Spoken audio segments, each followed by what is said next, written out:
दरअसल एक रात फिरौन गहरी नींद में सो गया। चारों तरफ सन्नाटा छा गया और रात का घना अंधेरा हर तरफ फैल गया। ये सुनहरा मौका देखते हुए हजरत आसिया रजी अल्लाह ताला अन्हा बहुत ही एहतियात से उठी और अल्लाह रब्बुल आलमीन की इबादत करने लगी। काफी देर तक वो पूरे दिल से सच्चे इखलास के साथ अल्लाह की इबादत में डूबी रहीं। फिर उन्होंने अपने दोनों हाथ उठाए और गिड़गिड़ाते हुए अल्लाह से दुआ करने लगी, ऐ रब्बुल आलमीन, इस दुनिया में जो कुछ भी हो रहा है वो सब तेरी ही मर्जी से हो रहा है। तेरी इजाजत के बिना कुछ भी नहीं हो सकता। ऐ मेरे मालिक, मेरे शौहर को हिदायत दे। वो नादानी में खुद को खुदा समझ बैठे हैं, मासूम इंसानों पर जुल्म कर रहे हैं। उनके दिल को साफ कर दे, उसमें समझदारी भर दे और उन्हें ऐसा इल्म अता कर जो उनकी आंखें खोल दे। ऐ अल्लाह, उन्हें उनकी गलती का एहसास करा दे। हम सब तेरी मखलूक हैं, हमें माफ कर दे और सीधे रास्ते पर चलने की तौफीक दे। हजरत आसिया धीरे धीरे अपने लिए, अपने शौहर के लिए और पूरी इंसानियत के लिए अल्लाह से दुआ मांग रही थीं। रो रो कर अपने दिल का दर्द बयान कर रही थीं। लेकिन तभी उनका ये रोना फिरौन के कानों तक पहुंच गया। वो एकदम जाग गया और कुछ अल्फाज सुन भी लिया। जब उसने देखा कि आसिया अल्लाह से मदद मांग रही हैं, तो वो गुस्से से बिफर उठा। उसने गुस्से से कहा, ए आसिया, अब तुम हद से आगे बढ़ चुकी हो। तुम मेरी दी हुई रोटी खाती हो, मेरे दिए कपड़े पहनती हो, मेरे ही महल में रहती हो, फिर भी मेरी इबादत छोड़कर किसी और को खुदा मानती हो। मैंने तुम्हें कई बार चेतावनी दी थी, पर तुमने मेरी एक भी बात की कद्र नहीं की। आखिर क्यों? बताओ। हजरत आसिया ने बहुत ही नरम और मोहब्बत भरे लहजे में कहा, ऐ मेरे शौहर, मैं आपकी वफादार बीवी हूँ। मेरा फर्ज है कि मैं आपकी सेवा करूँ और हमेशा आपके लिए भलाई की दुआ करूँ। मैं अल्लाह से दुआ करती हूँ कि वह आपको दुनिया और आखिरत दोनों में सलामत रखे। मैं कभी भी आपका नुकसान नहीं चाहती। लेकिन फिरौन का गुस्सा और भड़क गया। उसने कहा, मुझे तुम्हारी ये बातें सुनने का कोई शौक नहीं। मैं तुम्हारे इस रवैये से बहुत नाराज हूँ और अब इसे बर्दाश्त नहीं कर सकता। ये मेरी आखिरी चेतावनी है। आगे से मैंने तुम्हारे मुंह से मूसा के खुदा का नाम सुना तो अंजाम बुरा होगा। हजरत आसिया ने बड़ी ही समझदारी और सुकून से जवाब दिया, ऐ मेरे शौहर, आप मिस्र के सबसे बड़े बादशाह हैं। यहाँ की जनता आपके हुक्म को मानती है। ताकत और अक्ल में आपका कोई मुकाबला नहीं। लेकिन फिर भी आप ऐसी नादानी क्यों कर रहे हैं? आप जानते हैं कि इस पूरी दुनिया का असली मालिक सिर्फ अल्लाह रब्बुल आलमीन है। फिर भी आप खुद को खुदा क्यों कह रहे हैं? अगर आप सच में खुदा होते तो क्या एक छोटा सा मच्छर या मक्खी भी बना सकते थे? जब आप एक मामूली सा कीड़ा भी नहीं बना सकते तो खुदा कैसे हो सकते हैं? देखिए, सूरज, चांद, सितारे, ऊंचे पहाड़, दरख्त, ये सब कुछ अल्लाह की कुदरत से बना है। क्या आप इनमें से कुछ भी बना सकते हैं? नहीं। तो फिर किस दलील पर आप खुद को खुदा मानते हैं? तुम सिर्फ अपनी हुकूमत और ताकत के सहारे ये झूठा दावा कर रहे हो कि तुम खुदा हो। लेकिन सच बताओ, क्या मेरी बात गलत है? हजरत आसिया रजी अल्लाह ताला अन्हा की ये बात सुनते ही फिरौन गुस्से से दहाड़ उठा और चिल्लाया, ऐ धोखेबाज औरत, तुम्हारी हिम्मत कैसे हुई मेरी आंखों में आंखें डालकर ऐसी बातें करने की? तुम इतनी बड़ी जुर्रत कैसे कर सकती हो?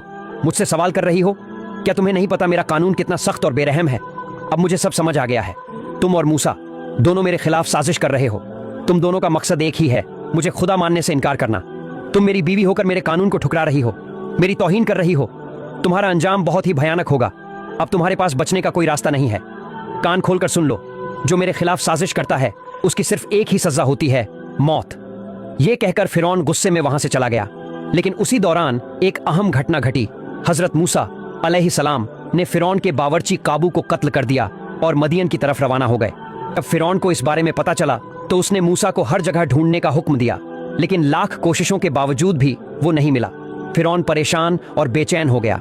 उस रात वह हजरत आसिया रजी अल्लाह ताला अन्हा को डांट कर महल से निकल गया। कई दिन बीत गए लेकिन वो महल नहीं लौटा। फिर एक दिन हंसते हुए फिरौन उनके कमरे में आया और बोला, ऐ आसिया, उस दिन मैं तुम्हारी बातें सुनकर गुस्से में आ गया था और तुम्हें चेतावनी देकर चला गया था। लेकिन बाद में मैंने सोचा शायद मुझे तुम्हें इस तरह डांटना नहीं चाहिए था।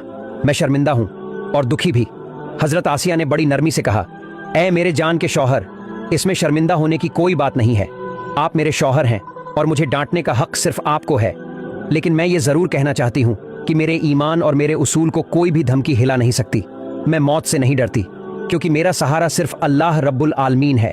फिरौन ने कहा, ठीक है, मुझे तुमसे एक सवाल पूछना है। सच सच बताओ, मूसा अब कहाँ है? हजरत आसिया बोली, मुझे नहीं पता, आप ही बताइए। क्या आपको लगता है मैं जानती हूँ?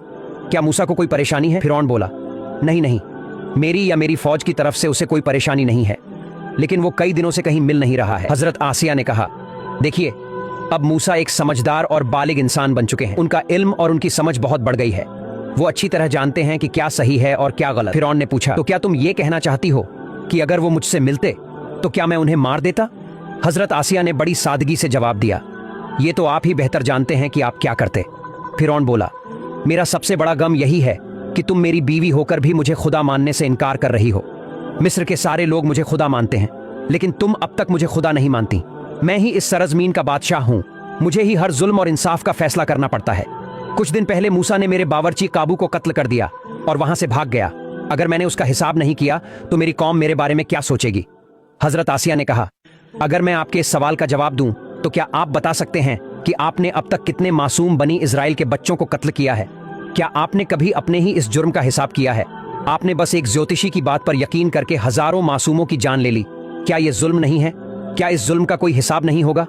फिरौन गुस्से में कांपता हुआ बोला, मैं सोच रहा था कि आज मैं तुम पर गुस्सा नहीं करूंगा, लेकिन तुमने फिर मुझे भड़का दिया। सुन लो, मैं अपने इलाही दावे के जरिए लोगों के दिलों में अपनी बादशाहत कायम रखना चाहता हूं।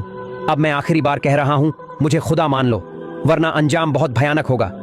हजरत आसिया ने बहुत सुकून और हिम्मत से जवाब दिया, और मैं भी आपको आखिरी बार कह रही हूं, मैं सिर्फ और सिर्फ अल्लाह रब्बुल आलमीन को खुदा मानती हूं, उसी की इबादत करती हूं, उसी पर ईमान रखती हूं। इसलिए आप भी अपने झूठे खुदाई के दावे से तौबा कर लीजिए और उस सच्चे मालिक पर ईमान ले आइए। फिरौन तिलमिलाया, उसका चेहरा गुस्से से लाल हो गया और वह महल से बाहर निकल गया। अब वह आसिया को सजा देने का फैसला कर चुका था।